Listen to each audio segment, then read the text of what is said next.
Your baby is staring at you again. You're sitting right in front of them, maybe with a spoon in your hand or a bottle on the table, and they're just locked onto your face with those big, quiet eyes. They aren't crying, they aren't reaching for anything, they're just looking at you, steadily, for a long time. And every parent who has lived this moment has had the same thought running quietly through their mind. What is actually going on in that little head? Developmental psychologists now believe something we used to miss entirely. A baby's stare is not a pause in communication. It is the communication. It's your baby speaking to you months before their tongue is ready to form a single word. And once you understand what they're actually saying during those long, silent looks, the quiet between the two of you starts to sound very, very loud. For most of the 20th century, scientists treated early infancy as a kind of pre-social stage. The baby was assumed to be absorbing sensory information, but not really participating yet. More of a sponge than a partner. That view has quietly collapsed. Researchers like Dr. Andrew Meltzoff at the University of Washington have spent decades proving something remarkable. Babies as young as a few hours old will imitate facial expressions. Stick your tongue out at a newborn, and many of them will try to mirror it back, which means communication isn't something that switches on at 6 months or a year. It starts at hour 1, and the stare is the earliest form of it. So what exactly is your baby trying to say when those big eyes lock onto yours? There are usually 5 distinct messages hidden inside that gaze, and most parents instinctively feel them without ever naming them. The first message is the simplest one. I am learning your face. A baby's brain does not recognize you the way you recognize them. Your face has to be studied, cataloged, memorized. Your eyes, the shape of your mouth, the way your nose moves when you laugh. This is why newborns often seem to stare for uncomfortably long stretches at close range. They aren't zoned out. They're running something closer to facial recognition software, building a neural map of the most important human in their world. By the time they reach around 2 months, that map is detailed enough that they can pick you out of a crowded room by sight alone. And the stare is how they built it. The second message appears around the 3 to 4 month mark, and this is where things become genuinely interesting. The stare turns into a question. Are you safe right now? Infants at this stage begin doing something researchers call social referencing. They check your face before deciding how to feel about something unfamiliar. A loud noise happens in the next room. The dog barks unexpectedly. A stranger walks in. Your baby's head swings toward you, locks onto your expression, and waits. If your face is calm, their body stays calm. If your face tightens, their body tenses with it. They are essentially outsourcing their emotional regulation to you because their own nervous system hasn't yet learned how to do that independently. That prolonged stare during uncertain moments isn't random. It's a check-in. It's your baby asking, without words, whether this new thing is something to enjoy or something to fear. The third message is where the science becomes genuinely beautiful. I want to copy you.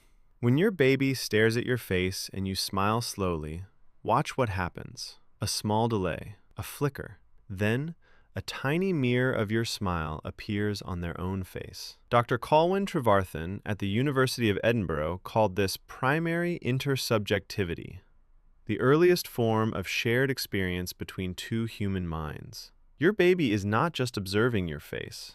They are using it as a blueprint for their own emotional expressions.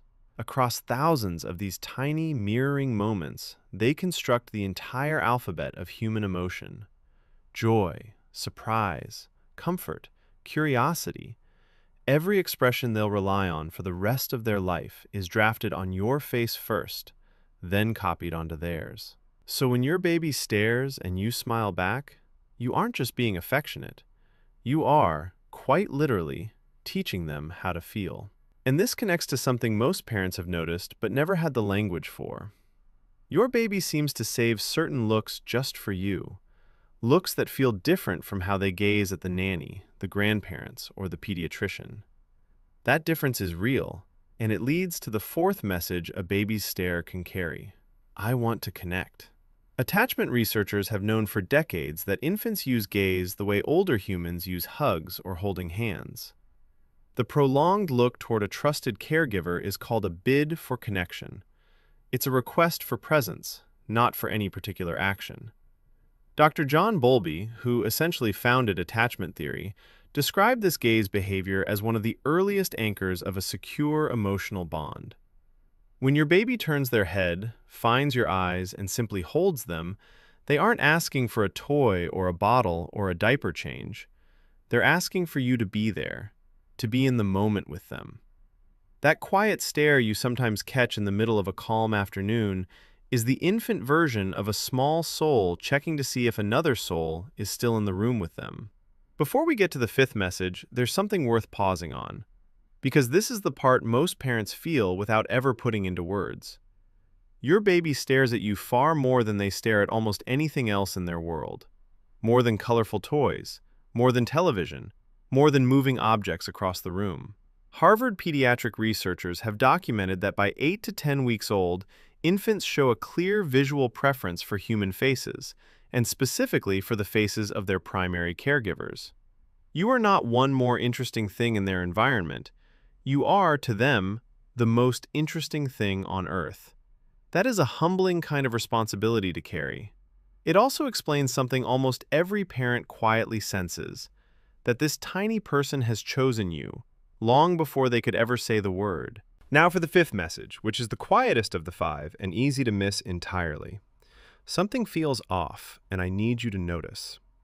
A baby cannot say, "I'm overstimulated," or "I'm getting sleepy," or "My stomach hurts a little." But their stare changes when something is wrong.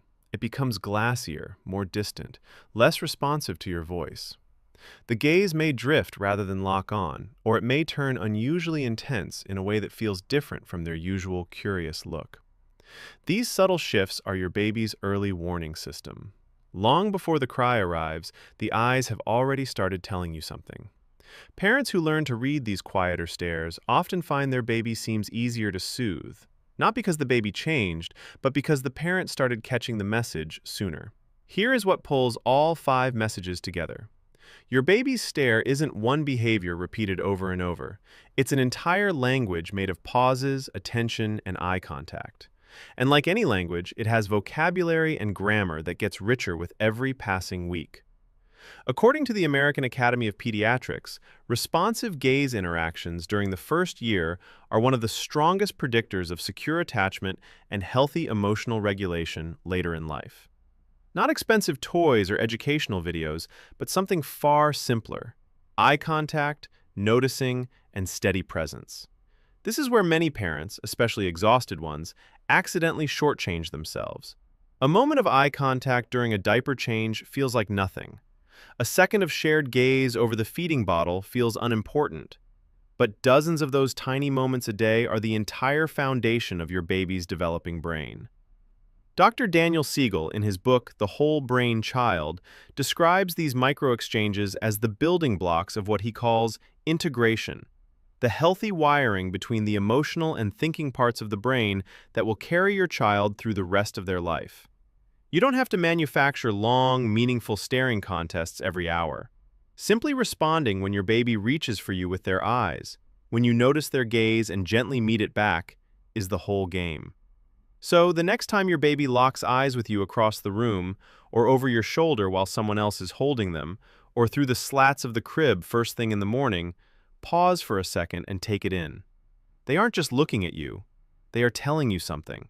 That they're learning you, checking on you, copying you, connecting with you, or quietly asking you to notice something they can't yet put into words.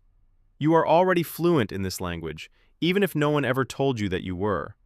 The fact that you feel those looks so deeply and that you're here trying to understand them better tells your baby everything about the kind of parent they landed with.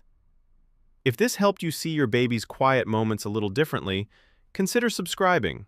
We post new videos every week about the hidden world inside your baby's mind. And if you found this useful, a quick like really does help other parents find the channel. We'll see you in the next one.